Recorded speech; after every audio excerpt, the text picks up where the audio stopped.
The WYcast is made possible by people going on the XP homepage, www.exp.uk,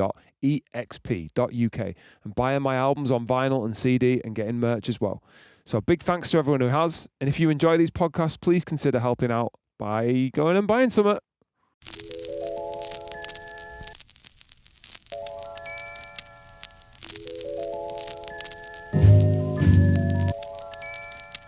Hello, and welcome to the second series of the WYcast.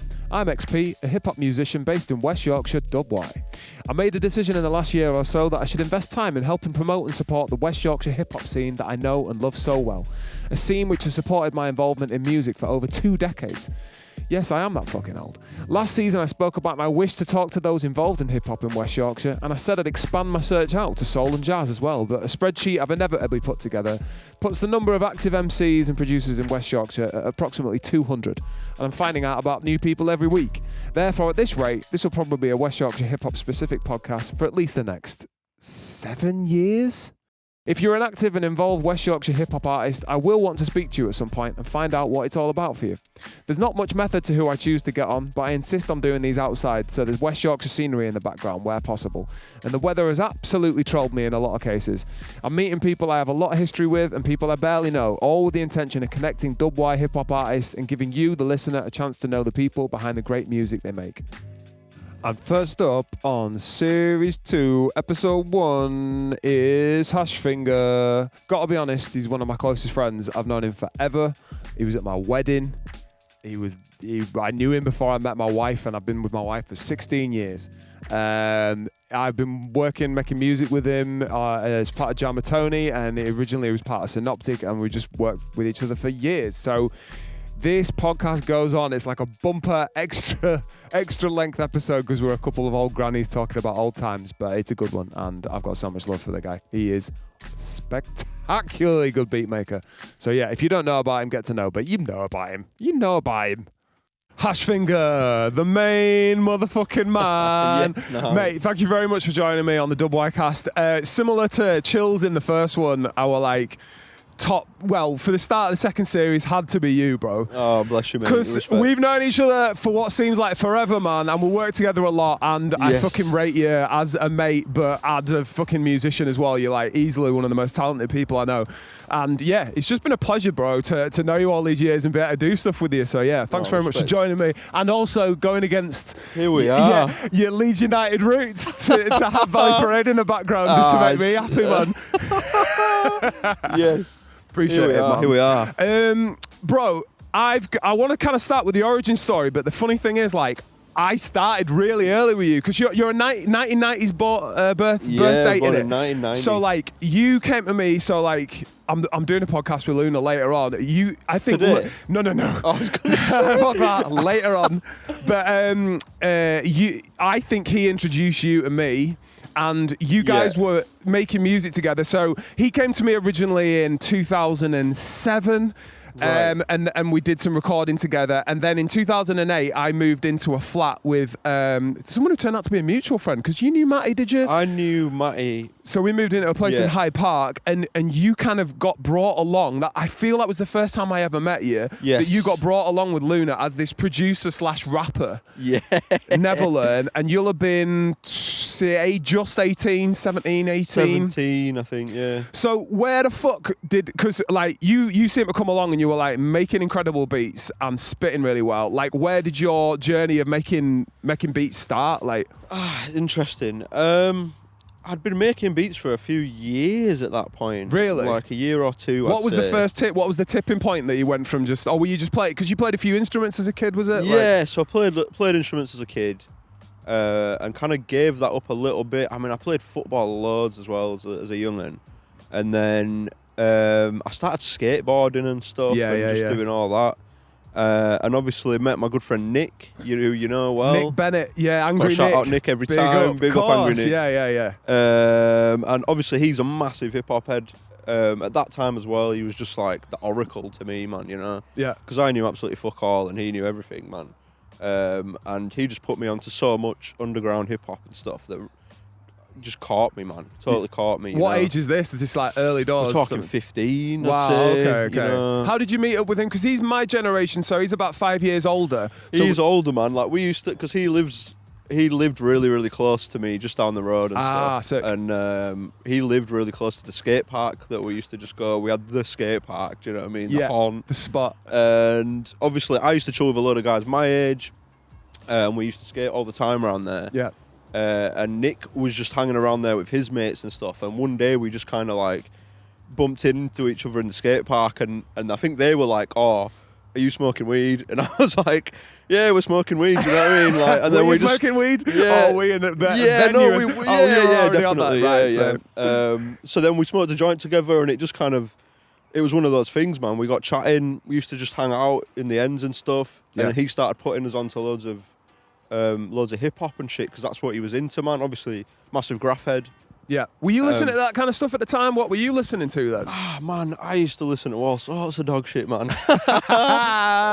Well, like rock, because like skaters always have that kind of, especially at that era, that it's either kind of, well, it's not either, but a lot of times it's like that metal-y or new metal and rock, or they were listening to like straight hip-hop at that time. So I guess I was a bit in between, man, because I mean, I listened to like Rage Against the Machine and shit at that time, you know which what I is mean? like a crossover genre, really, isn't it? Like, there's a lot of hip-hop to that. And I mean, I got to shout out like Tony Hawk's, man, Pro Skater 2 and shit. Do you know what I mean? Like, Crazy soundtrack. yeah, because that, you know, that got me listening to all sorts of stuff early doors, and I was listening to some hip hop, but it wasn't like my thing. Do you know what I mean? Yeah.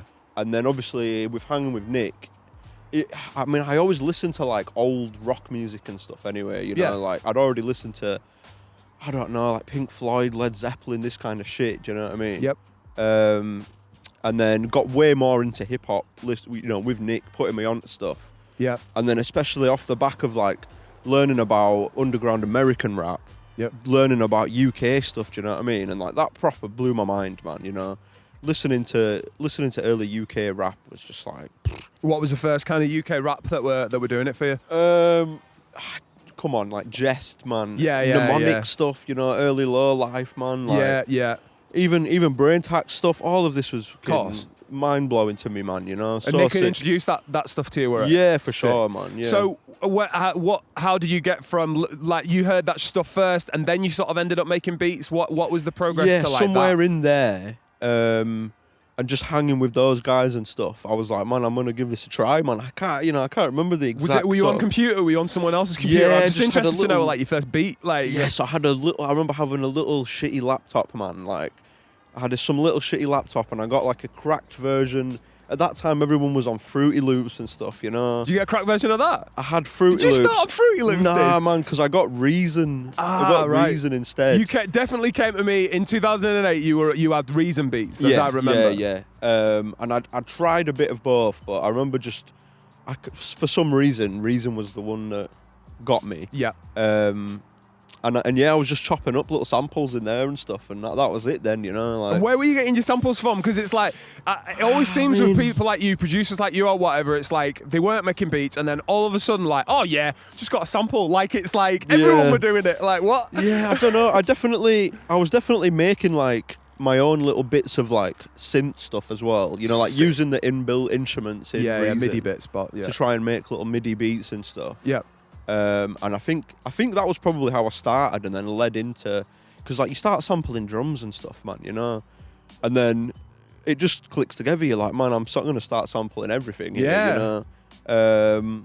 So that was it. Yeah, definitely started doing that early doors there.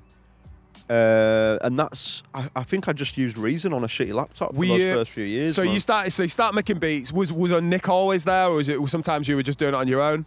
Oh, I did it on my own, man. I mean, I got the bug straight away, like, you know. And writing, so because when in 2008 when I first met you, you were like triple threat. You fucking sick beats, and you were a rapper, and you did a bit of singing as well over choruses and stuff like that. I did try it all, and didn't I? And the Yeah. rapping folded itself in, and I've always been a bit gutted because I feel there was a I feel there's a lot worse rappers that You kept reckon, doing yeah. it than you, bro. You were really good. I used to just talk so much shit, man, you know, like... Who the fuck doesn't, though? Yeah, I guess. I'm to blame for that, and my shit's really specific. So, but like, Yeah. so just taking you back then, as soon as you made a beat, were you like, fuck, I'm going to write some bars? Or did that come a bit later? I was definitely always more hyped to make beats, you know, like, obviously, chilling with Nik, we used to just make beats all the time. Yeah. I mean, like, I'd make a lot of beats. Yeah. And like he'd be writing bars to it, and Jake as well, man. Like we used to chill all the time, me, Nik, and Lunar. Yeah. And just always be making beats. And How those did guys you would meet be Lunar, writing. and how long before us all meeting in 08 then was that? Couple of years before that, man. I knew Jake through mutuals, man. Do you know what I mean? Like, Right. And just through smoking weed and stuff, like we kind of got chatting to each other that way and shit, and we knew each other through someone else. And You knew he wrote bars, or had he written some bars, or was he... Nah, I had no idea. I met him before I had a clue. He was like, Get out. yeah, man. He was just a guy, like, you know. Yep. And yeah, we still kind of is. got chatting through that way or whatever. And I remember I'm sure he messaged me online or something, and he was like, "Oh, you make beats or whatever." Yeah. And to this day, he still takes the piss out of me and says like I aired him or whatever, like I parred him off. Which You were too big in the game, even then no one ever... Listen, I've always been shit at responding to messages, me, man. You know this, man. I'm terrible, man. Sometimes you need a phone call to Yeah, 100%. You're a lot better since you met a good lady who you're with still now. Prior to the good lady you met, oh my God, you were friggin' useless. Listen, I hold my hands up and say I'm terrible at getting back to people, man. To this day, I'm still like, I put my phone down and I respect it, man. You're a cool guy who cares more about non-phone based shit, and I think that is a healthy way of being, to be honest. Yeah, man. you're putting a good spin on it, but yeah. But at that time, he'll tell you himself, man. He definitely hit me up, and we were chatting about it and like sort of saying we should make some tracks together and this and that. Yep. And I think Nik was a bit of a catalyst in this as well, to be like, oh, you know, because like neither me and Jake drove like nothing, do you know what I mean? But Nik used to kind of like... He drove, and he were writing a lot of bars back then. Nik? Yeah. Oh, mate. Good he was bars all over as well. it, man. Good He was rapper, like, man. yeah. Well, I mean, even back at that time, like you say, like I used to make beats all night, and I'd be making beats at home as well and stuff. And like Nik's always been that guy where I'd send everything to, do you know what I mean? And he'd be like... Yeah, you know, bounce ideas off them and stuff. I did the same, man. I had MSN. We used to MSN each other bars all the time. Man. Yeah, like, and this is it. And I'd make beats, and me and Nik would be up late, early hours of the morning, like sending each other a bar, and just pure fun, man. Do you know what I mean? Like, we weren't trying just to for do the love. anything. Yeah, there wasn't any sort of like grand scheme, even like later on with you guys. We were just trying to write good bars, or like bars that, you know, we're just trying to impress each other kind of shit and just have fun with it, man. Seemed like the worlds aligned really nicely when Nik ended up going to Leeds a university in Leeds or college in Leeds and do art. Yeah. And then he was local, based not far from where I was at my flat, where I'd set up like a really rough recording studio. That's it, And man. you three, which became Missing People, Angry Nik, Lunar, and Neverlearn, as you were known at the time, used to come through almost daily for a bit. Like certainly at least one of you would be through. We'd have a bit of breakfast or whatever, and then like we'd get to record. Good memories. Yeah, I have such good memories. Man, and they'd always be on your beats, nearly always. Yeah. And the shit was like fire even then. Like there were things I'm sure you would listen back to those old beats, but like they were banging and like noticeably like, wow, this guy's got a really good musical ear. At the time, I was like, consider you when you were 5 years younger, 5 years younger than me, and at the time, that's a big difference when you're like 23 and there's an 18-year-old. Like I don't know all that time, and I'm like, shit, this guy's like coming up quick. Do you know what I mean? I hear you, man. It all happened quickly at that point. You are right, man. I don't know, it was an interesting one. Like I have such fond memories of that time. Well, we were throwing so much shit at a wall at that time. We were just like, let's record, straight on that, let's record. We had a proper hunger for it, man, and just wanted to make loads of music, you know? Yeah. And I've always kind of had that a little bit, you know, but yeah, I have such fond memories of like skiving off college, because I ended up going to Leeds College of Music and stuff. Oh, that's right. For a year, 2 years, what was that? 2 years, yeah. Right. And I just I fucking hardly went, did I, man? Like, spent so much of that time meeting up with Jake and Nick and just going straight to yours. So you were stuff. at Leeds College at that time. Do you know what? If you'd have asked me, I wouldn't have remembered that you were even at Leeds College at that time. I remember that you went to Nottingham to do a music degree there. That was afterwards, wasn't it? Yeah. But I didn't even know you were doing LCM at the time. That you had fucked it off that much. Yeah, well, yeah, and I actually really enjoyed college and stuff in a way, man. Like, I mean, I definitely fell out with a bunch of tutors and all sorts. Like, at that point, I was a bit of a handful, I think, man. Do you know what I mean? Like, quite raw energy in it at that age, sort of thing. And I had very strong opinions on music and stuff already. Do you know, mate? I thought that was great though. It really shaped who you became, man. Was that was that? I don't know whether you've ever answered this question, but is that where your original name Never Learn came from, or was it not? Do you know, I've got no idea of the origin of that name. To be honest with you, that's an interesting one. Just with your telling teachers. Yeah, I bet Nick would be able to give you a better answer than me. But and just while we're on that topic, because obviously it's HashFinger now. Because I remember when that kind of happened, and I feel like it was about 11. I feel like it was a Buddy Nuggets EP or something. There was one that Nick did with a weed weed bud on it, and suddenly suddenly it was HashFinger. And Never Learn was out the door. But like, was there a point where you just went, I like the name HashFinger more? Or? Yeah, I don't know, man. I can't exactly remember the crossover there. And do you struggle with, like, when people are putting you on at gigs and they're like, but then we're putting the word hash in there? Because, like, you have to bleep. I'm doing radio edits for people I'm recording at the moment, and we're bleeping weed. Right. Do you know what I mean? Man. Just to make sure it gets played on the radio. And it's like, yeah, it's an interesting one, and I do think that it's probably there are some negative effects that have come from being labelled HashFinger. Do you know what I mean? And the thing is, for me, like, it was never a weed name. What? The origin of that, right, is me and Nick were watching I think it was like an old Batman film or something, black and white or whatever. Yeah. And, mate, stoned, you know what I mean? And I thought I heard the name of one of the bad characters was called HashFinger. In the film, can you believe that? What was it? Do you remember? Not that, mate. Do you know what I mean? I've totally hallucinated. But then I remember turning to Nick and being like, "Oh, bruv, this guy's called HashFinger on the show, or whatever. I think that's a sick name. Like, I think I might use it, sort of thing." And he was like, "Yeah, do it, fire." Do you know what I mean? Like, love it. Do you know what I mean? So then I went back and carried on watching this thing or whatever, and I'm like, where have I pulled this from? Yeah, do you know what I mean? You might have just made it up. You weren't even watching TV. Yeah.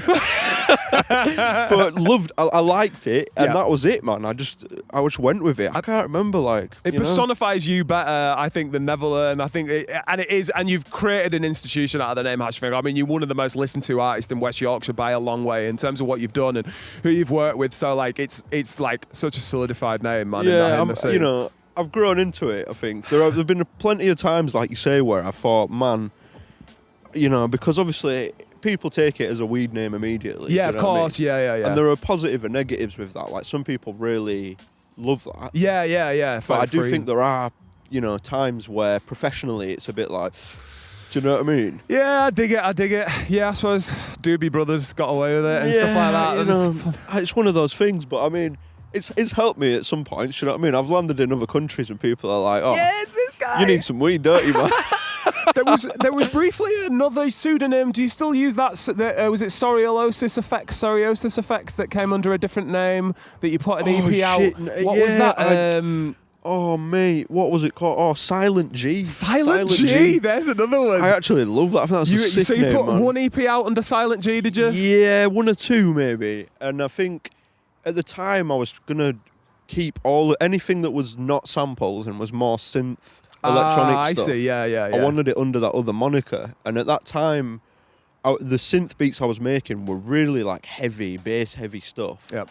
And there was a real difference between that and the sampled, like, really chill, nice kind of more dreamy stuff I was making. So it just made sense to have the two, And do you know what? I'd love to carry on making some Silent G things, man. Yeah. Well, you've still got it in the locker potentially. Did you ever put it out on Spotify, Silent G stuff? No, I don't think you did you? So it's like doesn't exist. There's a few EPs from that time that have kind of just been lost a bit, Yeah. Worth re-putting out, especially the synthy ones. If you still rate them, that is. How far back do you have to go before you start cringing, like musically? That's a good question, actually, because like I did the whole monthly beat tape thing, man. Which was the best thing I ever did, man, in my life. We're going to come on to that. Yeah. And I actually listened to some of those not too long ago. Ah, man, like that stuff's so near to like it was such a personal thing.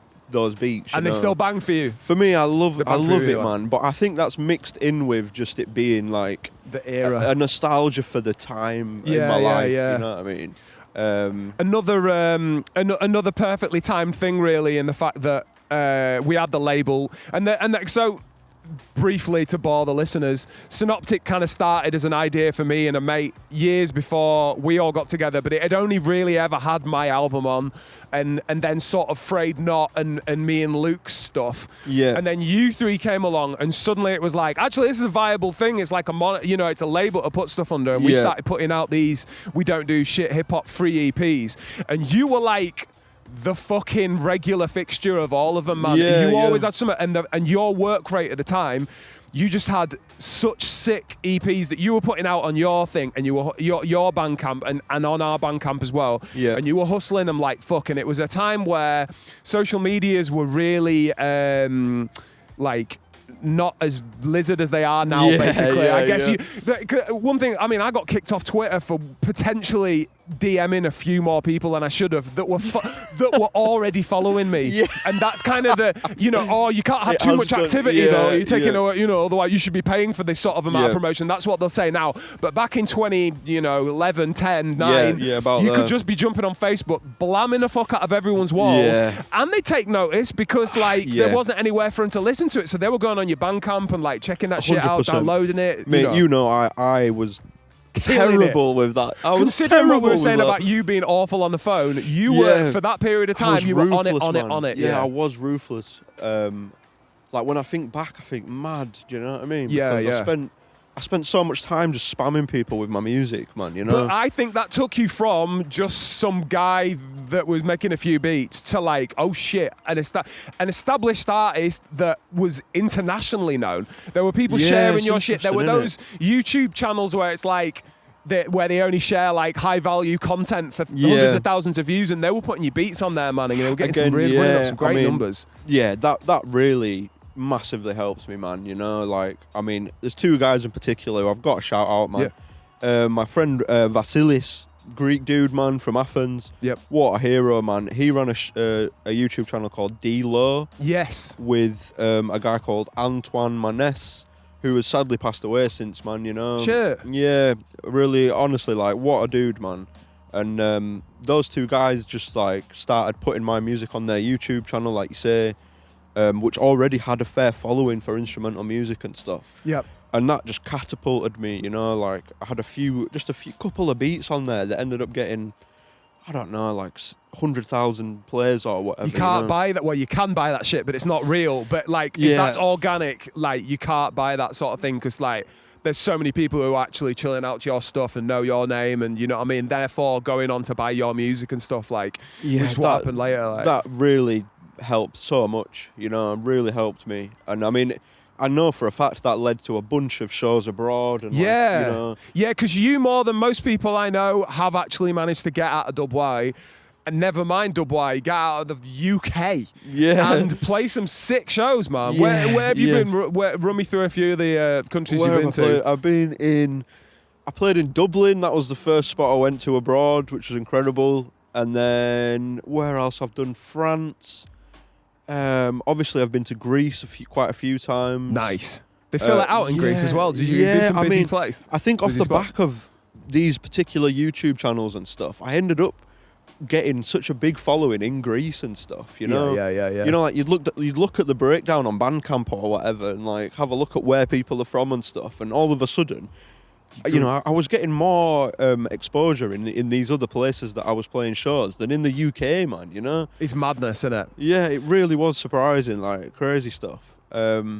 But shout out these guys that kind of took a punt and put my music up and flew you out to just got me out to these places and stuff. Man. But played a bunch of shows around Europe and stuff. I mean, Bulgaria and obviously been to Germany quite a few times, man. And the scene in Germany is just like crazy, isn't it? Yeah, it's bonkers, mate. Must give you a lot of good feeling about your own music that it can like make that Yeah. traverse that, you know what I mean, Yeah, that man. distance and make that difference to people. It kind of like to- legitimizes a lot of it in a way. Like 100%, yeah. I don't know, it's interesting because like I'm saying about those early monthly beat tapes and stuff. Yeah. It was such a personal thing, man. Like, you know, I was doing that because I loved it, man. You know. Yeah, you weren't expecting him to. Nah, You just want. You knew they banged, and you were putting them out just so well, people could again, have a it was listen. back to Nik, man. You know, I just made loads of beats. Yeah. You know, and then he was like, "You need to release this stuff." Do you know what I mean? Sick, man. Angry Nik again. Every time, man. He's, you know, got to shout him out. And yeah, off the back of that, started doing those monthly beat tapes, and they proper every month. It was really Smashing growing. it. Like the growth was crazy at that point. Yeah. But even then, I was still just making beats for myself, you know, and it was more that I had people around me that were like, do this, put it out, you know, because I did them for free, man. We spent like, No. I mean, I did 12 months of one every month, and it was only after like 8-9 months, I was paying money so that I had more free download credits. This is on it. Bandcamp would only let you do 100 free downloads or Oh, something like, unless yeah, you a like few put extra hundred money in. or- So you were yeah. actually paying for people to be able to download To your get it for music free for free. for a bit, That's yeah. where it was. And they were getting like, I was up at like 3,000-4,000 downloads of these things or whatever. So obviously like Nik and yourself and stuff at that time were like, well, people are probably going to pay £1 for this, man. Yeah, Do you know what I'm saying? yeah.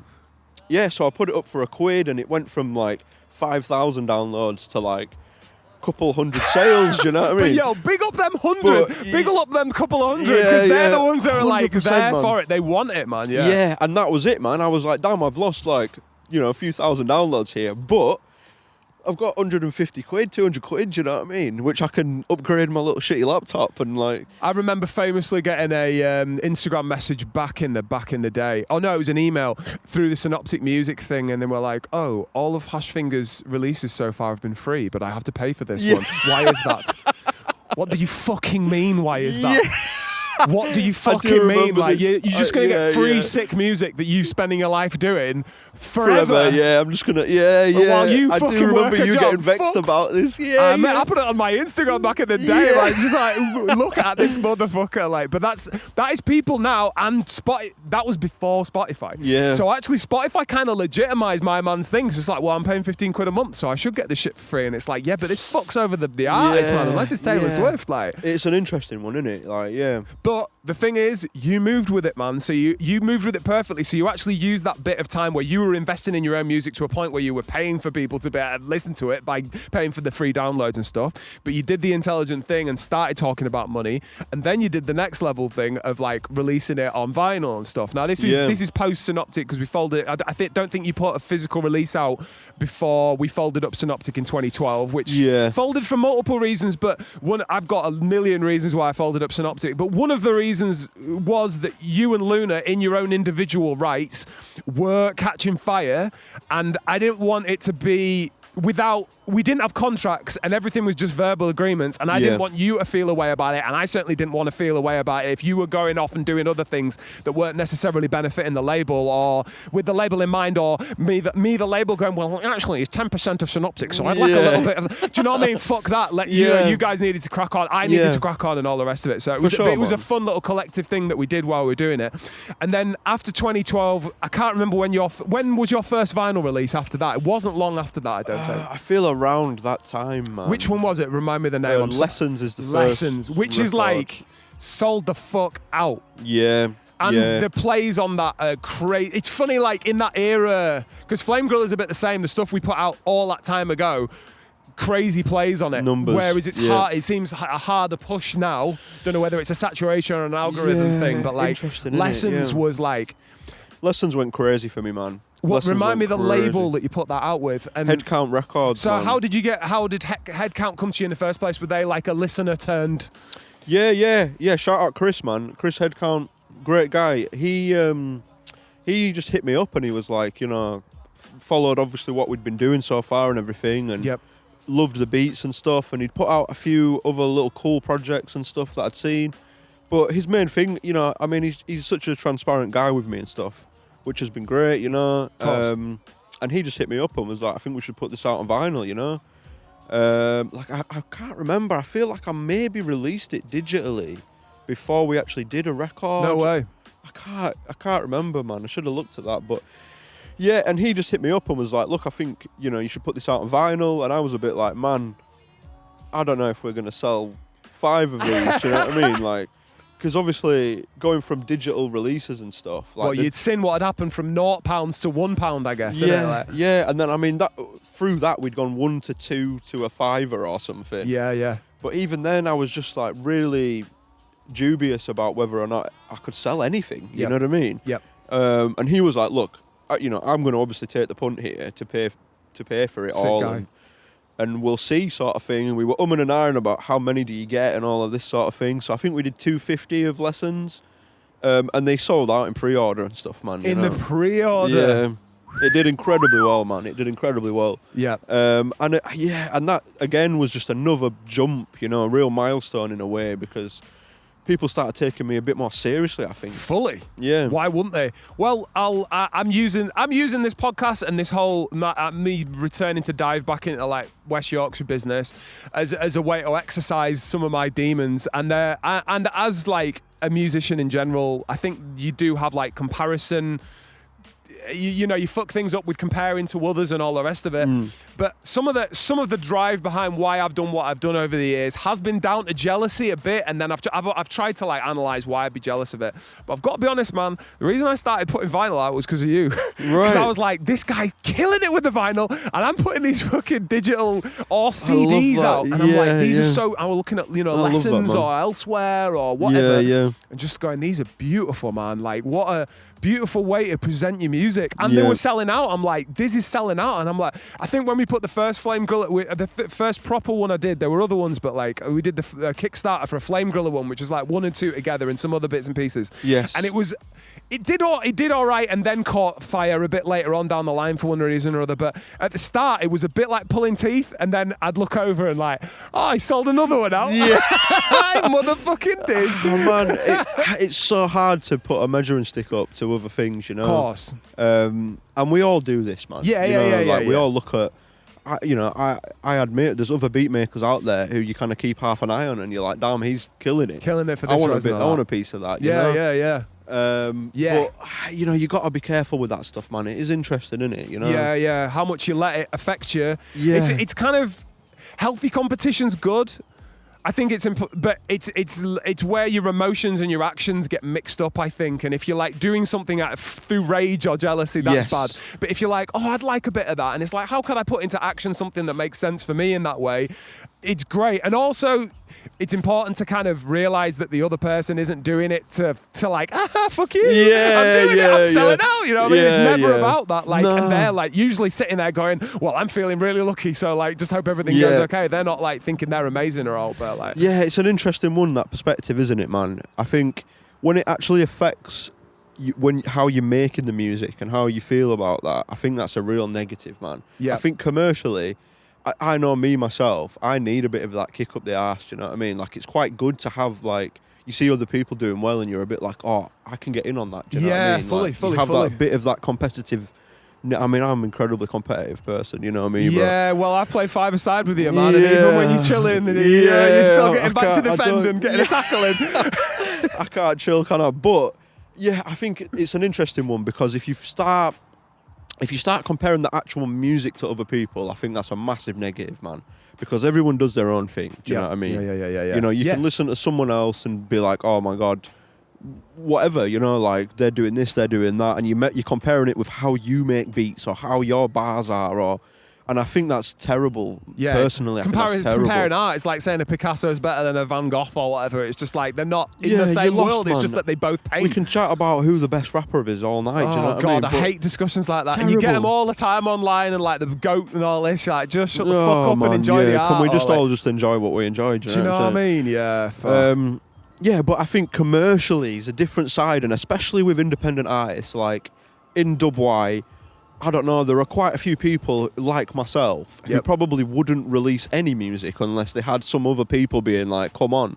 It's true. You can do this. Yeah. You know, look at this guy. He's making music and selling loads of it, and he's shit. Yeah, you know true. What I mean? Yeah, the success of shitter people than you is often a catalyst, isn't it? It's like, well, I should be doing this. But having people in your ear saying positive things is good. I feel there are some artists in WY that just didn't carry on with it or do as much as they could if they just had a bit of a rocket up their arse or an Angry Nik at a certain point in their lives, man. just to be like, this is sick. Everybody needs an Angry Nik, man. I was going to spend half this podcast talking about him. He's you know a sick what guy, man. Yeah, but I have to say, like, it all the way through, having that person that you could bounce stuff off and you trusted, do you know what I mean? Yeah. And like, he'd tell me if something world. was shit and I'd actually listen instead of getting angry about it, you know what I mean? Yeah. And likewise, you know, somebody saying, look, this is sick, you should put it out, you should put a record out, you know, and you can bounce that, oh, what if it doesn't sell? And you're like, you know, you need that guy to be like, well, what if it fucking does, mate? Do you know what I mean? Yeah, like, imagine in that world. Like, well, let's just not be totally negative about it all, you know? So yeah. Rather I than think you need that, man, because, you know, some people have that on their own, man. You know, some people have that charisma about them where they back themselves, and it's amazing to see. Yeah. I am not that person. No, I'm same. You know, and we need that. We need that little bit of like, speak to someone you trust. They're going to tell you what's whack about something, but they're also going to say, look, this needs to be out there, you know? Yeah. And we're lucky to have a few people, you know, that we both know, man, that back this. I mean, support. Hearing that you've put records out because I've put records out is so incredible, It man. was fully, man. It was like looking over my shoulder, just being like, I need to put some vinyl out, man. This is absolutely killing it. It was so good to see you doing it. Because your records should be out there, man. Yeah, you know? Well, they did well once they were out, and once I got a lot of it is just getting off your ass and doing stuff that you don't believe in. Like, I stopped doing solo stuff because sorry, this is your podcast. No, I'm interested. I stopped doing. I started out doing loads of solo-y stuff, and then around after putting my first album out, I suddenly seemed to lose confidence. And then I started working with Luke more, and it just felt more comfortable having someone else on stage. Yeah. And then I had a band, and I'm like, cool, so there's 7 of us here. So if this is shit, at least this 7 are happy with the situation. Whereas when you're on your own, and there's an empty stage and a crowd, it is like daunting. And I think I was running from that. Yeah. And fortunately, a few things happened which led me to go, I need to just get back into that mode of being okay on my own and being okay with an audience, or being okay just going, this is my music and only I did it. And actually I've had so much more joy from that because I've not had to go, well, it is my music, but also these guys as well. And this guy produced it and this guy fucking, That's interesting, whatever. man. You know, it's interesting. I mean, it's a funny one because I remember listening to some of yours and Luke J&D's early stuff, man. I remember having like a little shitty iPod, and we're going back to when I was skating and stuff, you know, skating around. And I mean, there's a couple of your early tunes which if you put on, I'd know them word for word, man. 100%. I'd be like, nah, and Luke as well. Yeah, well, I mean, same, mate. If you played some early stuff of mine. Nicola probably sent you some, because we were chatting, obviously, a lot of the time, me and him. Yeah. And J&D as well, because I remember when you came through, early doors again in Hyde Park, you had a lot of respect for Luke. Not that you don't now, but for J&D, sorry. Yeah, for you both, You man, just rated his beats like fuck. Like. Massively. And I think, you know, at that time where I kind of went through that turbulent thing of not knowing anything about music, you know, just finding my feet in terms of what I actually like to listen to and stuff, went through that big snowball of like then listening to UK stuff and like early Jest and stuff that blew my mind. And then hearing rappers from Bradford, man, was like a real thing for me, man. Honestly, like, it sounds so cringe, but like, you know, for real, bro, I was skating around, I was so cheesy, man, but yeah, skating around, man, listening to rappers from Bradford rapping about things that are relevant to me and stuff. Yeah. Actually really had an effect on me, you know. Amazing, Really did, man. Inspiring, and it just made me actually think, yo, I can actually make music, you know. Yeah. Like, these guys are guys from round here and stuff, and yeah, you know, in my mind, you guys were like on a pedestal. Like, I actually saw Afraid Not, you know, like before I knew you. No way. I remember seeing you at the Beehive. Oh, right, okay. Maybe a Bread Bins thing, or maybe it was another thing. Maybe it was like. I think it was after Bread Bins. Okay. Because I never went to that. Well, do you know what? It's interesting you say that, because the Bread Bins was the first time I got introduced to Lunar. Right. He was with Rubik's. Matt, I don't know what he ended up. Frank, did he end up being called? Was that the same guy? I'm pretty sure he was. He ended up being that's the same Frank. guy. Yeah, he was briefly at the WY Cypher. Yeah. But there was a Beehive gig there. Afraid Not to played, and the mutual friend of Lunar, who you know as well. Scottish, fuck it, I'll say it. Scottish, big up Scottish. introduced me and Jake and Rubik's, and he were like, oh yeah, we'd like to do some music, and I'm like, yeah, cool, do some recording. So you might have been there or thereabouts, so that it might have been the same day. I had fuck all idea of what was going on anyway at that point, mate. Me neither, man. Like, but yeah, I do remember seeing Fred Not at the Beehive early doors, man, and being like, this is dope as fuck. Do you know what I mean? Fun, funky. I don't even know if I'd made that connection at that time between the rappers themselves and Fred Not be, you know what I mean? It was too early. We kind of were like, we're Fred Not now. Me and Luke were Fred Not. So if we did something, it was Fred Not, whether it was the band or not. So for a period of time. But so that was sick. Fun, man. I actually met a few people. I was only doing the podcast with Obi Joe, talking about a time we came through to Leeds, and it was the first time I met him. So it was one of them where, like, I look back and it's a bit like, oh God, really? Yeah. But at the time and the era, and I was young, early 20s, you just want to be out on stage, just like jumping around, just want to be doing music, it, man. Like, yeah, exactly, just getting involved, doing some gigs. It's a funny one, isn't it? And I'm not one of these people that is like totally negative about my early music, man. You know, like, it's a difficult thing, in it, because obviously compared to where you are now, you do cringe, man. Yeah. Because you're like, obviously, if I went to make this beat now, it would not sound like this. Yeah. But I'm also, you know, like, the nostalgia of it all is one kind of gloss on it, but also I know at that time I was happy with that shit. Do you know what I mean? Well, interestingly, then, would you listen back to your rapping? Man, I definitely cringe listening to that. Yeah. When did you hang that? When and why did you hang that up? Because it was not, you know, we known each other. We'd done the Missing People couple of albums. There was the Glossop View EP, which kind of came out, and then there was a Long Way Down the Wrong Way, which never came out.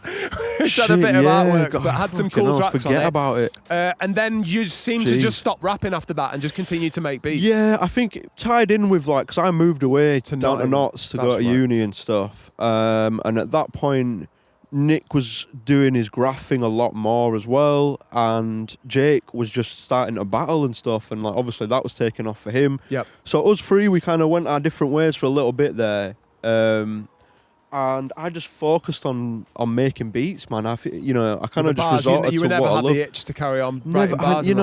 I only ever wrote bars for fun, to like try and come up with some daft bars that were funny to my mates. Yeah. But also, because we were doing it together, we wanted to do it, do you know what I mean? Whereas we kind of moved away from each other and stuff. And you say daft bars, bro, but I'd say your shit was like some of the most conscious out of the three of you. Oh, definitely, mate. And it wasn't even like, conscious. It was like, you had some shit to say, man. I'd been listening to like Aesop Rock and all sorts of stuff like that. Moriarty, what is it, Sniff? Trellian and Sniff? Sorry, you were rated the hell out of them back mate, then. Still to this day, man. Yeah. Unbelievable shit. Yeah, Come on, I mean, some shout out Moriarty. I used to like spitting fast, and you know, I mean, I had such a good time spitting bars, man. I have to say, like, you know, we had I remember that period so fondly, man. Like going over and spitting bars at yours, man. Like, yeah. Great fun. And mate, even after that, for years after that, me and Nick would send each other bars. Do you know what I mean? Oh, like, okay.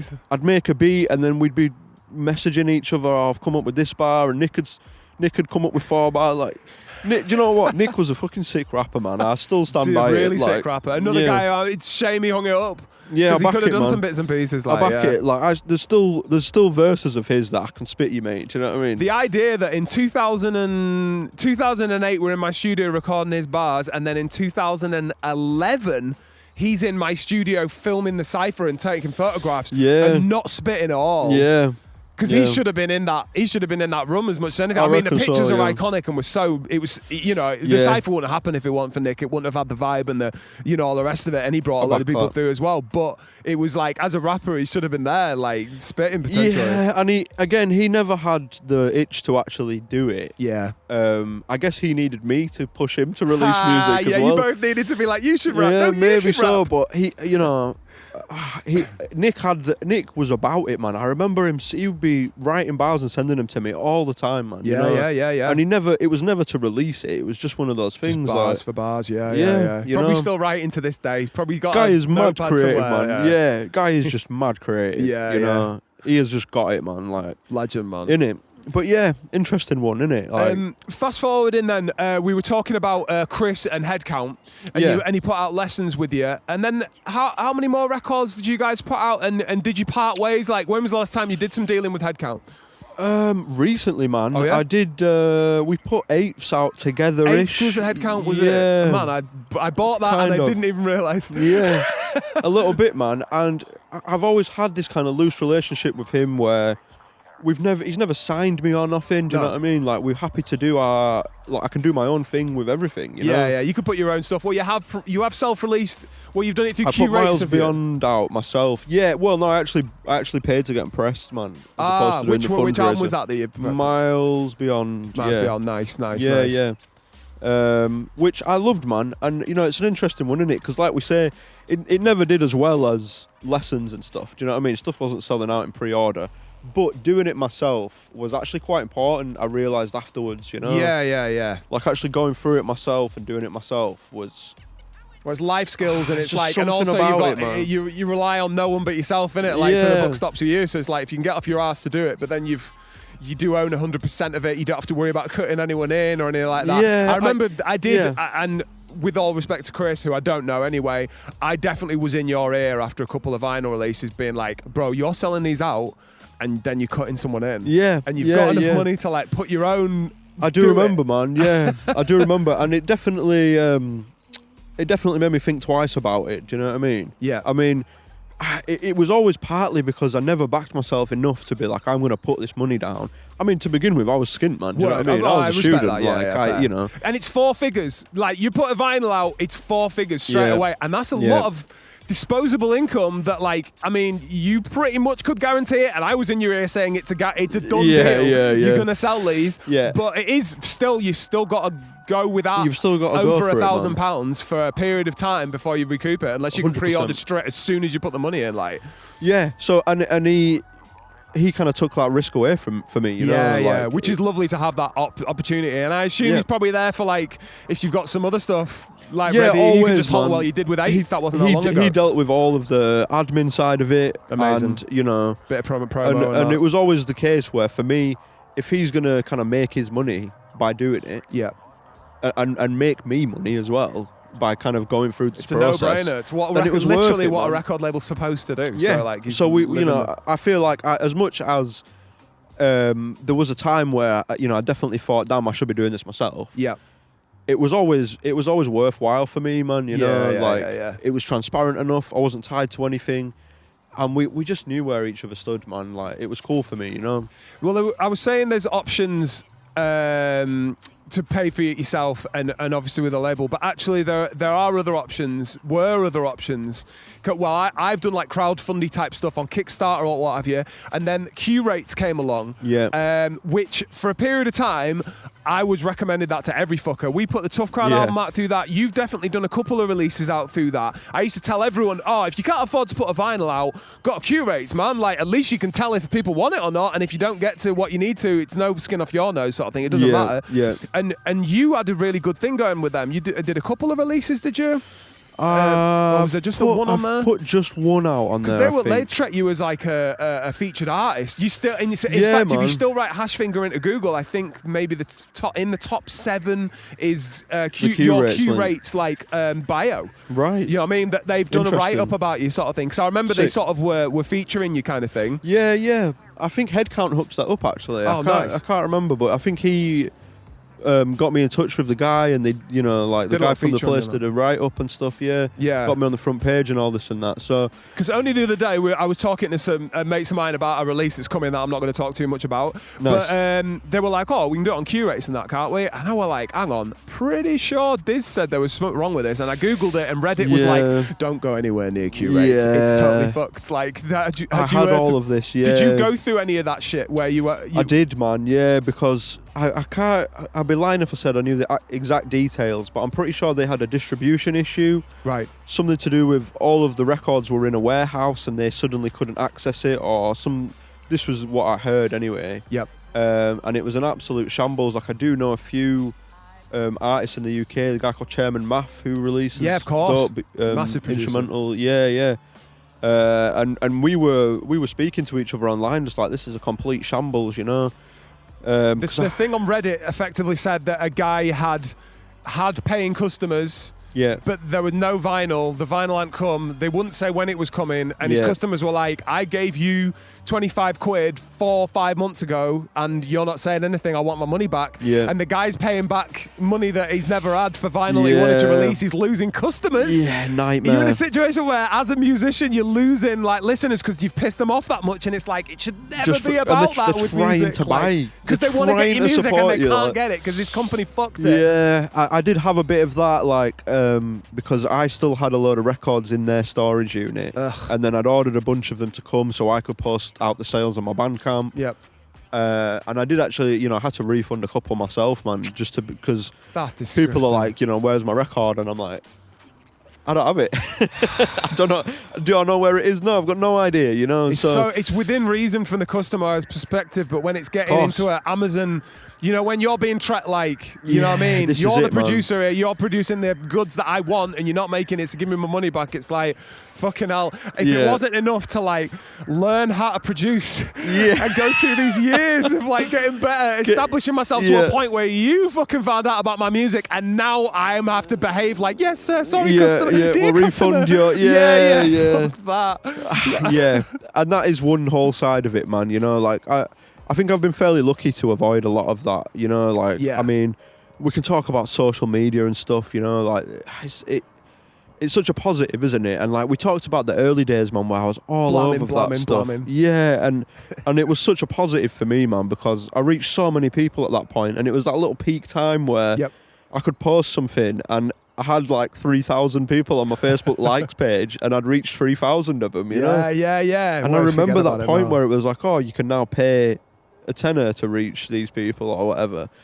And it just fans. You know, and it just very quickly kind of drops off. You do it. You'll do a little. It may be because you don't appear that much online, but you'll pop up and do like a little beat video of you producing that someone's filmed or whatever, whether it be your missus or Nick or whatever. Yeah, that shit'll blow up.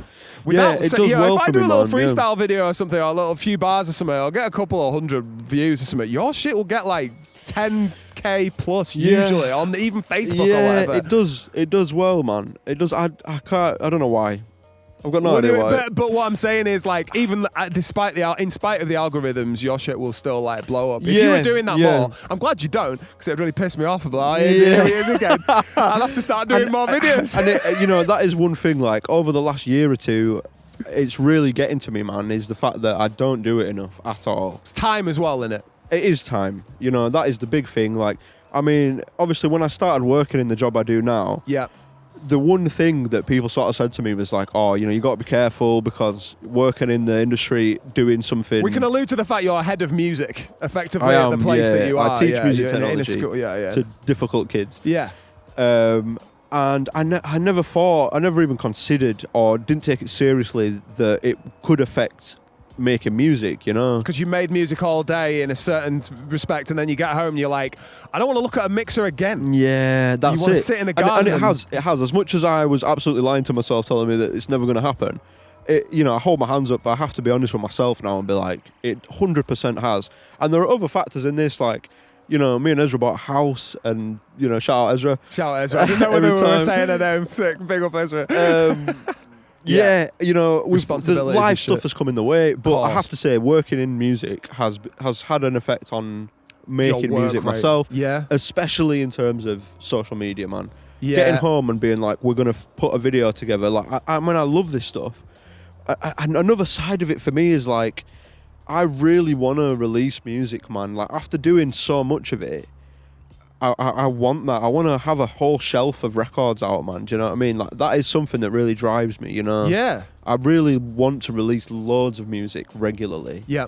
And the fact that I'm not doing that right now proper weighs heavily on me. And, I have this guilt where if I get home and I spend an evening just filming something, like, I'll make a beat and film all of the elements of it so I can put a beat video together. Yeah. And I'm like, man, I've just wasted 6 hours doing this when I've not even finished the beat tape that I actually want to press up or whatever, you know. Files and files of stuff that you've like half finished or whatever. And the you know, part of that is like, I mean, I'm terrible at naming stuff, man, you know. And this is another thing I shout out Nick every time, man. I'll finish a beat tape and I don't know what the name of Just go it on is. Wu-Tang name generator and have it done with, man. Yeah, well, this is it, man. You think I'm not being on them? Do you know what I'm saying? Yeah. But yeah, like, and it's such an important thing for me is to kind of have a concept for a beat. You've always had a record, flow and a meaning throughout everything you've done. Like you're right. You don't half-ass the names at all, and the vibe is always right. Kites. It's really I remember important to me, man. There's such a windy feeling to some of the tracks on kites, and you do sort of imagine like a kite in the sky. Yeah, you know, as much as like you can read a lot into that, having that really finishes the record for me, man. 100%. You know, because you know, beats come out, man. I make beats loads all day. You know, you know, there was a good period for years where I'd make 3 or 4 beats a day, man. Like that was my and I'd make more than that, but that was like I didn't feel like I'd done my bit for the day unless I'd made 3 or 4 beats. And mate, so many of them are shit. Do you know what I mean? Like even for me personally, I know these are whack. It's like Jamatoni, innit, man? You do 16 tracks and some of them will be shit, but you'll get some fucking gold out of them. Some of them will be amazing. Like. And that's it, man. And you know, and I always knew that about myself is that if I just make loads, and then we trim it down to the ones that are like dope, that's how you put a good record out, man. 100%. You know? Yeah. But yeah, it's one of those things like getting the name, man, getting the goddamn name, you know. Right at this very moment, I've got a beat tape pretty much finished, as you know. Yeah. And I've been listening to it in the car and stuff, and I'm super happy with it, man. Like, there's a few little timing things because like now I'm playing live drums over stuff. And, wow, nice. And there's a few little bits of that, but like we're going back to the beat videos, man, and like I feel like, you know, I have this guilt, man, that I can't be spending my time putting beat videos together when I've got to actually get the music finished and out, man, you know? I get you. Almost, I guess if you get the music finished, then you can maybe do that bit as the little then flourish, I should be doing promo for that or stuff, whatever, you know? It's a whole 360 degrees, isn't it? With like the production thing, like once you've sort of started making it and then you're trying to polish it and then you've got to kind of promo it and think about how people, because you can put it out in a way that it will flop now. Like you just go on Bandcamp and it's not done anything. Whereas if you get some people interested in it or even the idea that it's coming out next week is more interesting than it being out now. Yeah. That's like a total fact with how people work. People want to like, oh, maybe rather than like, oh, it's out now, well, I'll look later. Yeah, sort of and this is it. And unfortunately, it does work. You know, it does generate stuff. When I put beat videos out, there's a direct link to like people buying stuff, man. Yep. You know, so you see that and you're like, right, I need to be doing this stuff more, you know. But when you've got like an exhausting 9-5 like you have, and then all the other stuff, because like that's not even it's one of your main sources of income, but you've done a lot of library production kind of stuff, for adverts, TV, and that kind of stuff, which has been amazing. A couple of another looking over the shoulder at this motherfucker HashFinger has been your music on a Chris Packham TV show, which I was like, this motherfucker. And only in the last year you were on The Sky at Night. The Sky at Night, mate. The Sky at Night. This Come guy. on. I mean, anyone that knows me knows I'm big into space. I've been on Eurosport, snooker, Euro Championships. Come on, that's dope. That's dope, man. I'm happy with that. But it's not Chris Packham and The Sky at Night. Oh, mate, top tier stuff. Yeah, I've had a bunch, man, you know, and it's been an interesting thing to do. Like, you know, I've been doing it for the last few years now.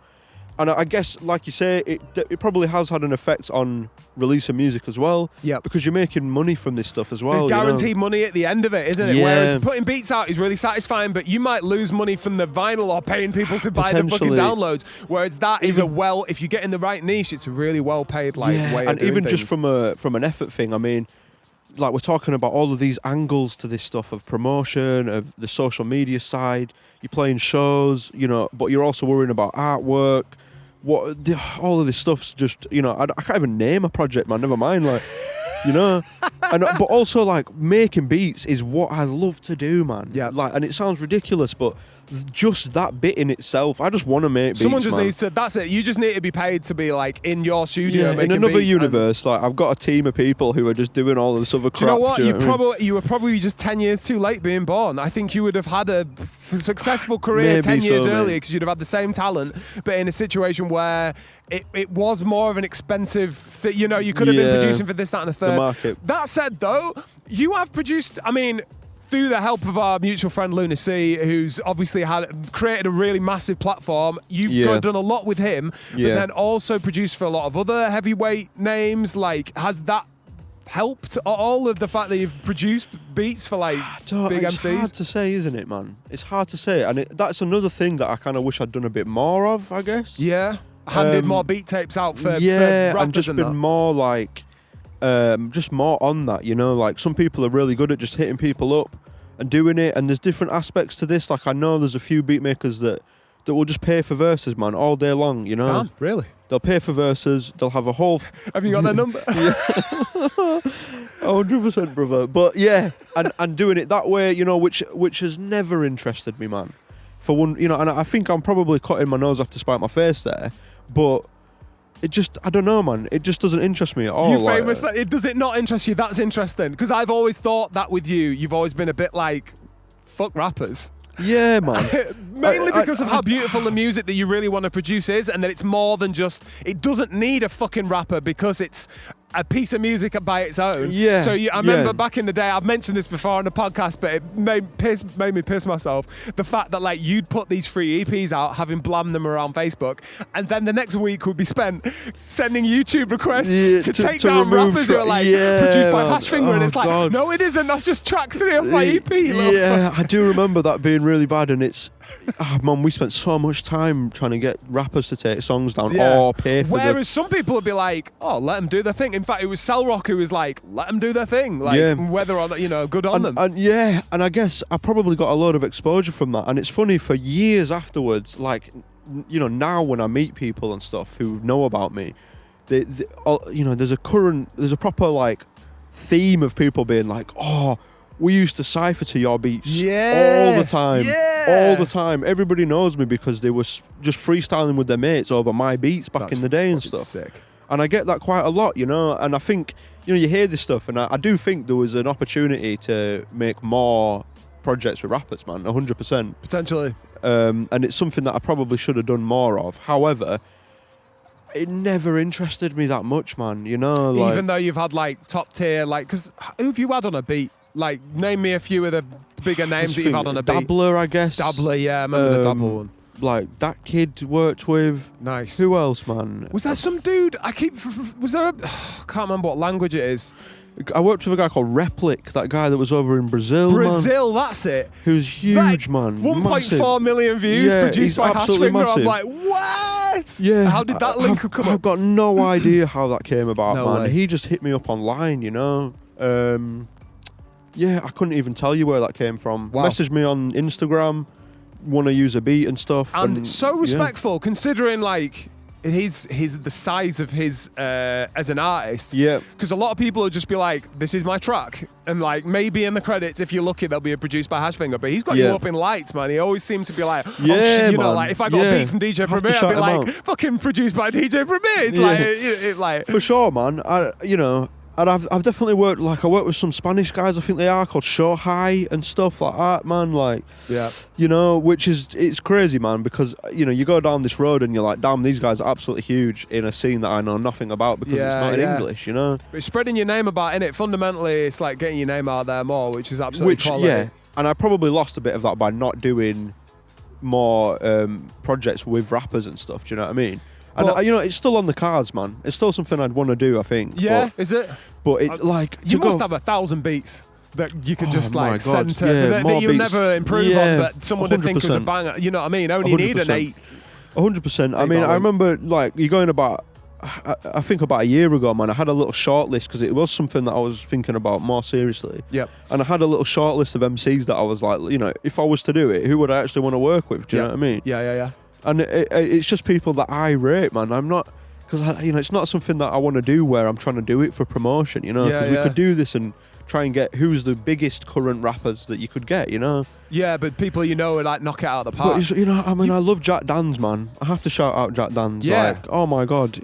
And you motherfuckers have got an EP. On someone's computer, there is a HashDanz HashFinger collab. Yeah, do you know what? HashDanz. I actually listened to this, I listened to this. I listened to these beats about a week ago, man, and that shit is unbelievable. Every time I talk to you about it, you're like, shit. These are fire. And shout out Danz, man. That shit's been in the pocket for since 2015 or something, though. I remember seeing Danz. I bumped into him at Pairside, man. You know. Oh yeah. Got a shout out Trills. Yeah, big up to and we would like, because it's just one of those things, man. We don't see each other for what turns into a year, man. You know what I mean? But yeah, like we had a little thing where we were linking up regularly and making beats, man. And the shit is unbelievable. And I spoke to Danz, and Danz was like, "Yo, well, people come around to my house, man. I play them these beats." Yeah. You know what I mean? Because mate, it's fire. It's fire. You know, we got some live instruments, but also sample stuff in there, man. Frustrating to hear, man. Mate, it's going to come out, like, I promise you, it's going to come out. And a lot of the delay with some of these things, because I've got half-made collabs with a few people, man, you know, with yourself as well, mate. Yeah, come on. we did a little beat thing for a bit, didn't we? Just prior to lockdown. The thing for me is, like, I actually want to press these things up, man. Like, I want to actually have... Because obviously I've put Hilltop together, my own little sort of... Hilltop Records, label just for myself to put music out on. Yep. And, you know, I'd absolutely love to put these out on vinyl and stuff. Do you know what I mean? I think it would be so sick, aside from all the HashDanz collab and whatever, to like have a HashFinger album where it's MCs you've picked and your beats, and they were a bit like, and that would smash it, man. And I think it's all contacts that you could make, you know what I mean? Or if you haven't already. Yeah, like, I feel like it, and it's on me, man. It's definitely on me to be like, right, I'm actually going to put the effort in to put this album together and because make that happen. Yeah, and I mean, traditionally, the reason it didn't happen when I was putting out my first sort of run of records and stuff is because it didn't interest me, man. You know, like I was so keen to put instrumental music out, man. Yeah, and I think you're right to do that, because that's like where your heart is, and your best pieces of music are the ones that are like didn't need a rapper because they were such good pieces, you know what I mean? You're up there with Telemachus and Chairman Math and Peter, you know, producers like that who've made beautiful pieces of music that aren't just beats. And they're not friggin' 1 minute 40 Spotify algorithm beats either. You know what I mean? They're like actually beautiful pieces of music that you spent a lot of time going back to and adding cuts to and this kind of thing. You know, like DJ Shadow introducing levels of production. That's you know what I mean? Kind of you, man. Yeah, I mean, that's it. And like when we go back, you know, to we're talking about like the music I used to listen to, man. Like some of the early like 90s instrumental projects, you know, the Prunes, man. Word. You gotta shout the Prunes, bro. Early, like more trip hop stuff, isn't it, man? Yeah. And this is you a used to thing. listen to Crush all the time as well. DJ Crush, man. Oh my God, come on. Yeah. You know, like I said this to someone the other day in a bar and they didn't know who it was, and I was a bit like, shit.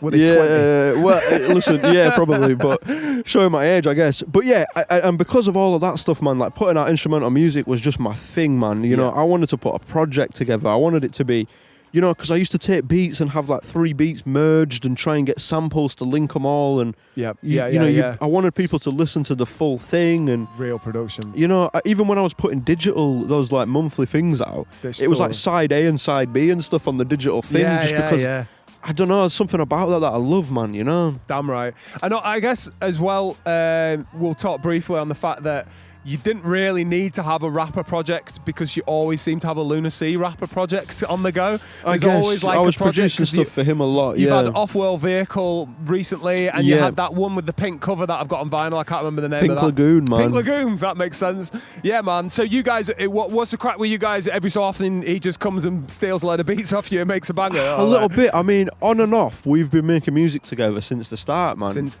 since 2006 or 7 or whatever. Yeah, and like when we actually get in the studio together, man, I think we've got a very similar idea of what we want to do and stuff. And when we actually put our heads together, man, like we're on it. Do you know what I mean? Yeah. Like I think, I you know, it's just one of those things. Like we work really well together in the studio, man. It's as simple as that. Like we both like similar things, you know. We both listen to similar stuff. Even he shows me rappers and shit, and you know, some of it's not for me, man. But at the same time, like, you know, shout out Lunar every time, man. He's got a crazy taste in music as well, man. You know, like we could sit and listen to Bobby Caldwell all day, me and Jake, man, and sing along to it. He's got a really good ear, man. Like, he could have been if he'd have stuck with like what? Because he came through and did a jam with us years ago on guitar, were it? Mate, the guy's just talented, you know. If he'd have stuck with that, he'd have been sick at that as well. He'll still play you a lick on the guitar with Lunar, man. 100%, man. Guy's dope, man, you know. Really but ear, man. We've back and forth over the years, man. We've just made music together. Like it's one of those things. Like we've both kind of had mad different paths, of course, man. Like he's gone huge, man. Do you know what I'm saying? Definitely. It's cool that you've both been able to help each other. Obviously, you were there to provide a lot of beats for him and give him a platform with that. And then obviously, as he's blown up, he's been like giving, he's exposed you to his sort of fans and all the rest of it at the same time. So it's just been a really nice like relationship to see you still like making music together and putting out dope shit, man. Yeah, I guess, man. I've never really thought of it, but yeah, man. We're just two good mates who fucking did some really good shit together. And we're both from Bradford, man. Like, it's one of those things. Bradford the whole way. That's it. But yeah, dope shit, man. I mean, it's funny, isn't it? Because seeing the way his career, I guess you can call it, has gone, man. It's incredible, man. Do you know what I mean? Unbelievable, like so dope, man. Unique out of everyone in West Yorkshire, really, in like in the way that he's gone about what he's gone about, but still stood on the shoulders of a lot of people who helped. Well, I say a lot of people, but like obviously Angry Nik and yourself, I would say you have to take some credit for that as well, man. Like, I mean, 100%. I mean, all of us, bro. Do you know, like I go back to this, man. Listening to you guys. Dr. Crobe, you got to throw in the mix, man. Yeah. Bradford legend. Bread bins and shit. I mean, he made those early hip hop nights happen in 100% West Yorkshire, man. That were just 100%. so important, and got out of town and stuff like that. So like, made you feel like as a young guy, listening to hip hop and being into it a bit, for actually there to be a hip hop night in Bradford was just like. Yeah, crack, man. I never got to go to this, man. You never went to that bread bins. I suppose you're just a little too early, man. Yeah, it just about wrapped up by the time I was kind of getting into it. But yeah, I mean, this is it. Like, to go back to Jake, man, guys killed it. Do you know what I mean? Definitely. In his own right, unbelievable. But it was always clear, man. Yeah. He's one of them, definitely one of them talents. I'll talk to him about this on the show. But in fact, it's funny, man, because like only last night, I did a jam with a guy who was 22 and a singer and a rapper as well. And it was one of them like, Jesus Christ, this guy's got talent, like just raw fucking talent. And I remember feeling the same way like when Jake first spat like in the studio. It's just like, what? How? What? Yeah, man. Like you could just see there was that potential there. And the only other time it happened was Nia Archives, who was recording with me under a different name a few years back, and I was like, damn, she can sing and write, she's unbelievable. Then she changed the name and fucking won a Mobo 2 years later down the line. It's always with me in the rear view. I'll see you then. Thanks for the little heads up. I'm bless you, man. I'm happy, don't worry, everyone. In another life you were an A&R or something, man. Yeah. In another life I was just hanging on, signing everyone to a contract when they were 16, like just sign it and I'll take 10%. I'll be signing countless shit out of everyone for the rest of your lives. Ben's still taking 10% of everything, the cunt. It's not about that all. And honestly, like all I did was love music and want to work with people, and that's all I've ever wanted to do. So it's been a fucking honor to like meet you. You know what I mean? And do all the music we've done together, and even playing drums and stuff as you do in Jamatoni and samples and stuff, and never mind the beats that you've done for Flame Griller, never mind the stuff that we did in Missing People on the label and stuff. Like absolutely like phenomenal times, man. So it's just good to like. Just good to do shit, man. 100%. Shows and shit, like, because I'm confused a bit with, like, your following. Yeah, I am, man. Because I don't know whether 3,000 people are going to turn up to watch you play, or whether no one's going to be like, everyone's going to be just a bit like, which always seems strange, because I'd say, like, out of, statistically speaking, you're, like, one of the most listened to musicians in WY. For your beats and all the rest of it, but not just Spotify, YouTube, not just them, vinyl sales. Do you know what I mean? You've achieved more than most could ever dream of, really. And then you'll go to Greece and smash the fuck out of that. But then we did something in Halifax, and that's kind of our neck of the woods.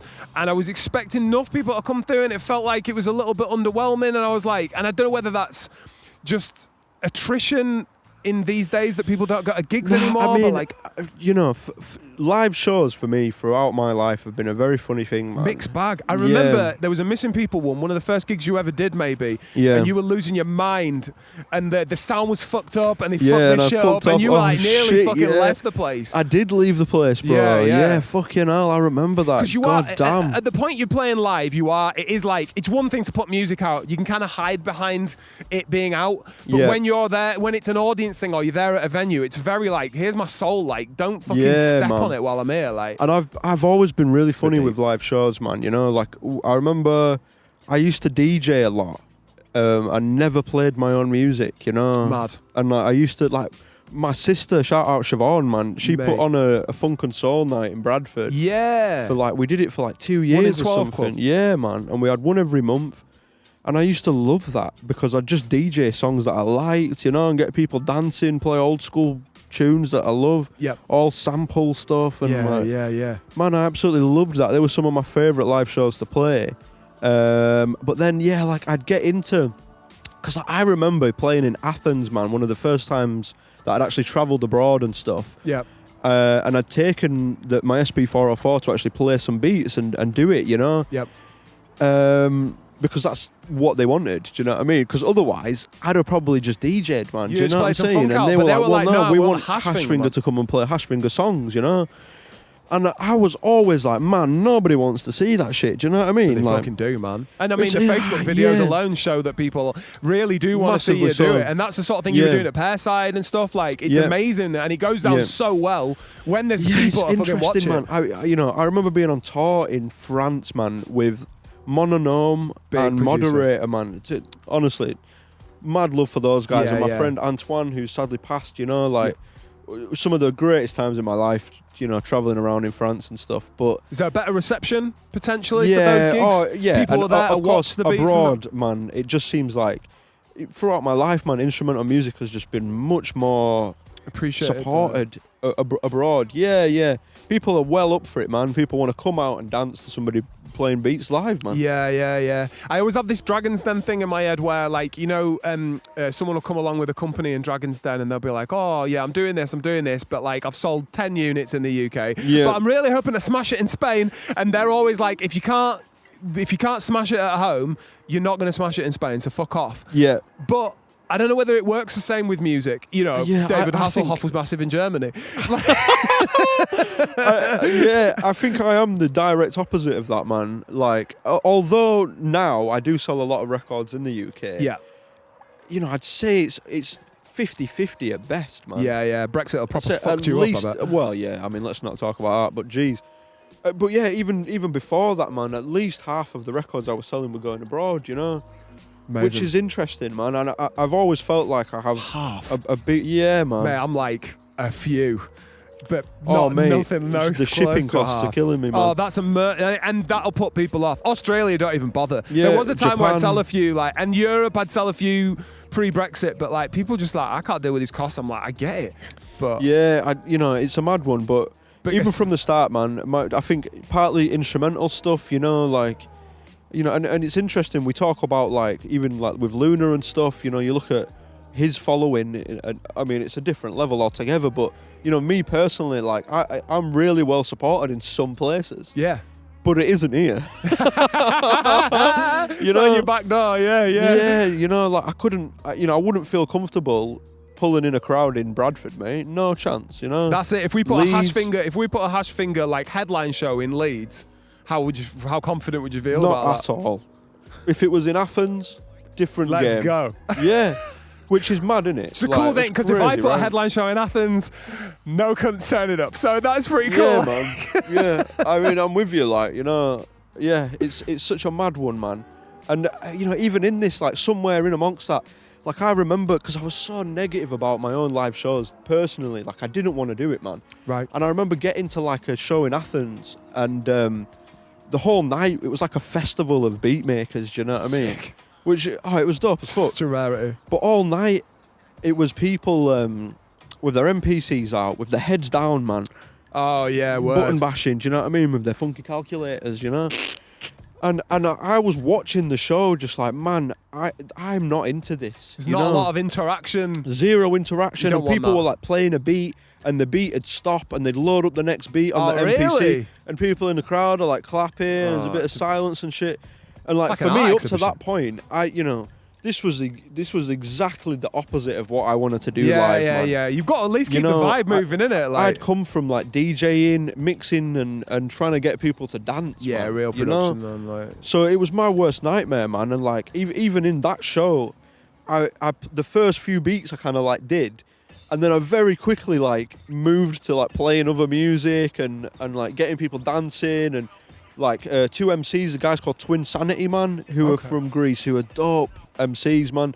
They jumped on my set, they were spitting bars, and I was just like, playing records and shit. I think when it's live, it's got to be about the audience and the situation. This is something like later in my life, I'm learning a lot more by like experience. So for a great example, like your set at Pairside, your first set at Pairside before we railroaded the second one with Jam Attorney, on the HashDanz night. But the first one where you were kind of like one of the main headliners, you had the rum in a palm of your hand, and then there were like the rappers jumped up. Blackson was one of them. Damien, Double D, one of the guys from Double D Dagger, Damien from Double D Dagger, also jumped up. I hadn't seen that guy in years, and suddenly he's like rapping on your beats, and the vibe was just right. It's electric, you know what I mean? And you were like playing to the rum, and what you certainly weren't doing were going, well, that's the end of that beat, guys. Just a second, I'll load another one. You understood that it needed to carry on, like the show. It's only in recent years that I've kind of got to that point where I'm actually playing like finger drumming kind of stuff. It's only recently that I've kind of got to a point where I'm actually comfortable with that, or at least I feel confident that I can do it, and it's enough of a live performance to warrant it in a setting. I don't know, man. You know, like I'm so pessimistic about my own live set and stuff, and I have been for years. If you know you've got a gig like in a week, are you like, especially when you've got if you had a DJ set, I'm sure you'd be like, oh, sick. Yeah. I feel like you'd be like that. But if there was a HashFinger set you had to do in a week, would you be a bit like, oh, man, I get mad social anxiety over playing shows and stuff, man. Like, 100%. I've very rarely actually enjoyed playing a live set, man, which is a mad thing to say, isn't it? That's a mad thing to say, yeah. But it's definitely the truth, man. Like, I've never enjoyed it. I've never, like, travelling around and shit, man, loved it.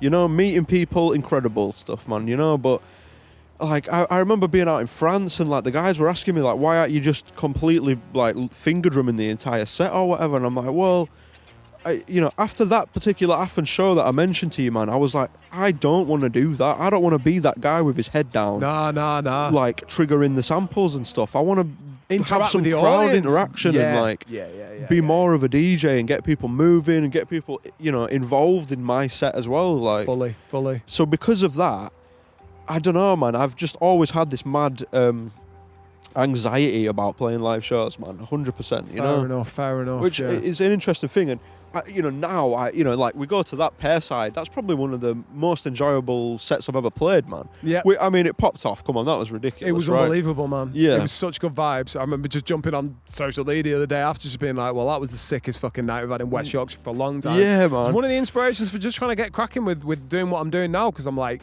it's alive and well, man, and it's possible to do, and the vibes are right, you know what I mean? And if everyone brings positivity and also like the music's sick and all the rest of it, like, who knows what can be achieved with them, man. And I think we both are of the impression that the potential around here is there. Oh, massively. It is 100% there, and it is an absolute crime that I don't know what needs to happen, but there's a missing jigsaw piece around here. It's community, man. I think it's all like people being aware of each other for starters. Like, loads of people are there's just little pockets of people doing stuff, whereas if the whole community was doing stuff and knew each other and working together and all that kind of stuff we had during the cypher, I think it'd be a lot better. But we'll get there, man. We're all, you know what I mean? We've all got our heads in our own shit. I am positive for it, because there is a missing piece that, there's so many independent pockets of people doing stuff around here, who are sick, man, who are unbelievable, And I don't know, for various reasons, we can talk about people don't support each other and this, that, and the other, do they? But either for jealousy or the fact that they're just putting their boys on or whatever. Like, all of just this be stuff, what it is, like, for whatever reason, man. But nights like that one really just cement it in my mind. Because everyone's showing up to that, rappers and producers of all kinds, you know what I mean? Because it's good vibes. I said it before, because it's not about the rappers. Because once you make it about the rappers, that's what that arrogance kind of kicks in, because rap is a lot about I'm better, I'm best. So you don't want to like share the limelight with anyone, whereas producers want to get to know other producers and that's a sick beat and all the rest of it, like, you know what I mean? That's it, man. I think there's definitely a way to mesh some of this together so that it can grow, 100%. I'm always positive of that. Definitely. And I mean, I'm terrible person to say this, because like, you're so sick at getting people together, man. That's kind of my MO, innit? I love it, and I love to see it, because I'm the opposite of that, man. I don't agree with that, man. I think you're a big community person. I think you're I am 100%. Well. But when it comes to like communicating with people and just like, this is why I've not got a rap album, man. Do you know what I mean? Because I just don't talk to people. Do you know what I mean? I'm too busy doing my own shit and. Also, time's a factor, bro. As we said before, I think if you didn't have that full-time like head of music thing, like you probably would have had the time to like reach out and do these kind of interesting little projects and stuff. Maybe so. And you know, my own music has definitely taken a hit for that. I'm with that. Yeah. But yeah, when we talk about live shows, man, immediately the word gives me anxiety, man. Do you know what I'm saying? Yeah. And like a bit like that. Pairside, that gig in particular gave me life, man, 100%. You know, sick. And it makes me want to do it. It makes me want to get out there and do these live beat sets and stuff.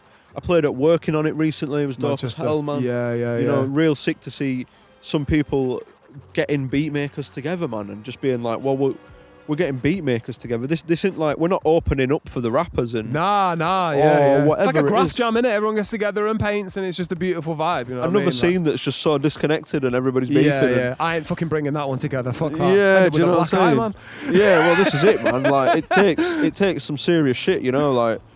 You know, I think the scene has been disjointed from way back, man. Yeah, you know, fully. we go way back. We talk about people like Tony Green, man, you know, pulling people together and shit. Yeah. What was that called, man? Cedric, venue? Cedric man, Avenue, you know, yeah. One of the first sets I ever played. Well, I'm off to the literally tonight, which will be well in the future for when this podcast comes out. Well in the past, shut up.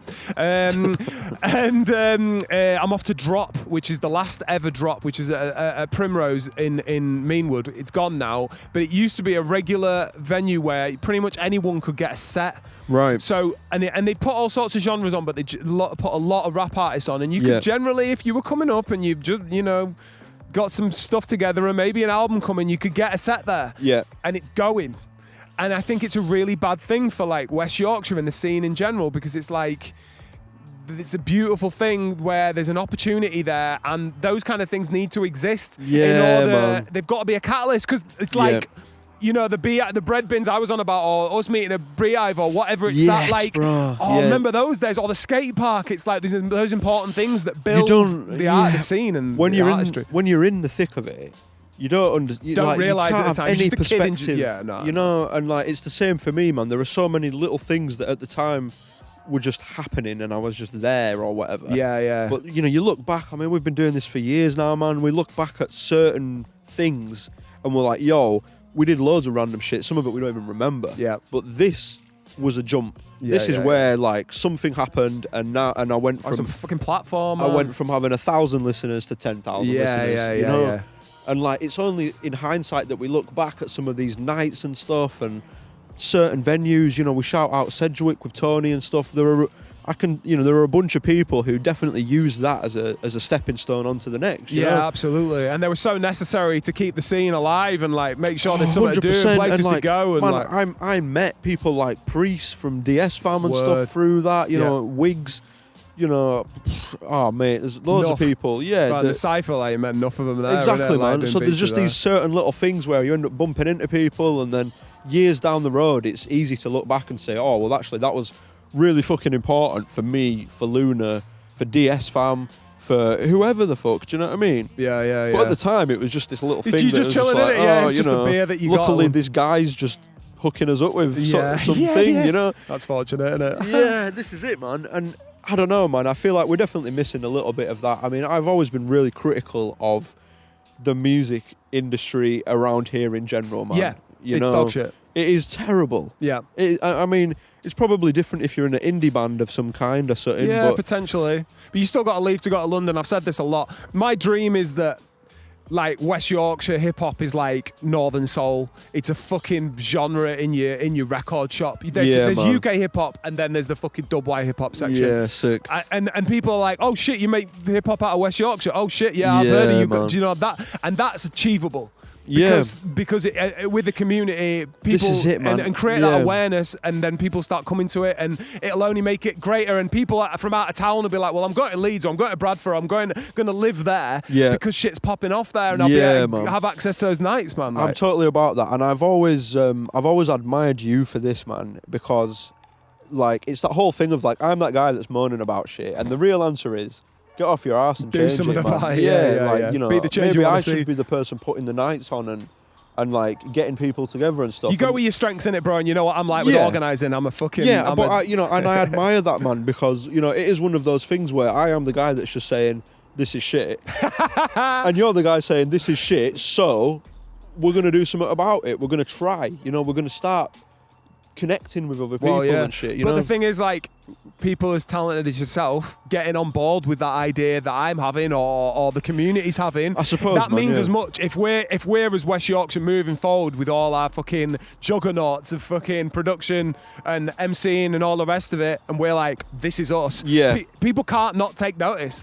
Yes. You know what I mean? And I back that. It's all about you representing it, and you are, and you represented Dubway like you are now. Yeah, here we Sitting go, Dubway man. since Come day, on. man. So Yeah, like, no, and I think that's I'm the important about thing it. if we're all representing West Yorkshire and being fucking proud of it. You know what I mean? Don't have to Yeah, be proud I of am. every single I artist am. out of it, but like, as you know, I'm a Dubway artist. Like I think that matters as much for and I improving the back scene. that. I back that. I think I share that with you, man. Like it, as much as like there are competitive elements when you look at other and you artists don't want to be and giving stuff, people your fucking I black think book of contacts. we're and honest with that, yeah. But at the same time, like, I want to be around other people that are doing it, man. You know, and I want to see other people do well. You know, like seeing, man, I shout out HashDanz 10 times, man. But seeing Luke make music early doors had that effect on me. Yep. And it's never waned, man. Like I still see, if there are artists from around here doing well, I fucking love it, man. Yeah.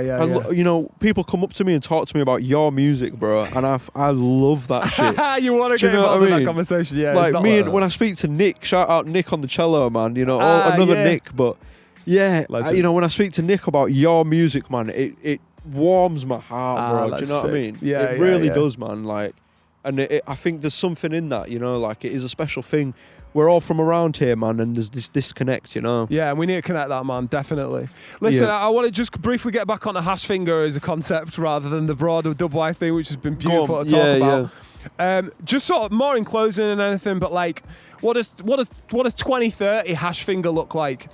Where do you want to be? Because I feel like the sky's the limit, really, with what you could achieve. I mean, right now, I'm trying to get back to releasing music, man. You know, like I said to you, like, you know, as much as I've felt really guilty about not putting music out for like the last year or two, it's actually given me a good bit of time to kind of have some perspective, man, on like what I actually want to do and what I want it to look like, you know?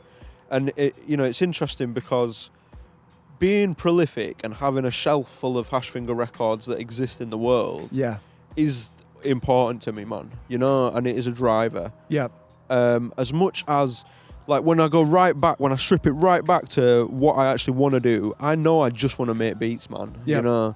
And to this day, I still, you know, I spend my free time making beats because it's what I love doing, man. It's like therapy for me, you know? Yeah, therapy. When I'm stressed, strong, man, when like, I'm whatever, when I feel good, bad, indifferent, I want to be making beats, man. You know? So 2030, we just want a shelf full of HashFinger. 100%.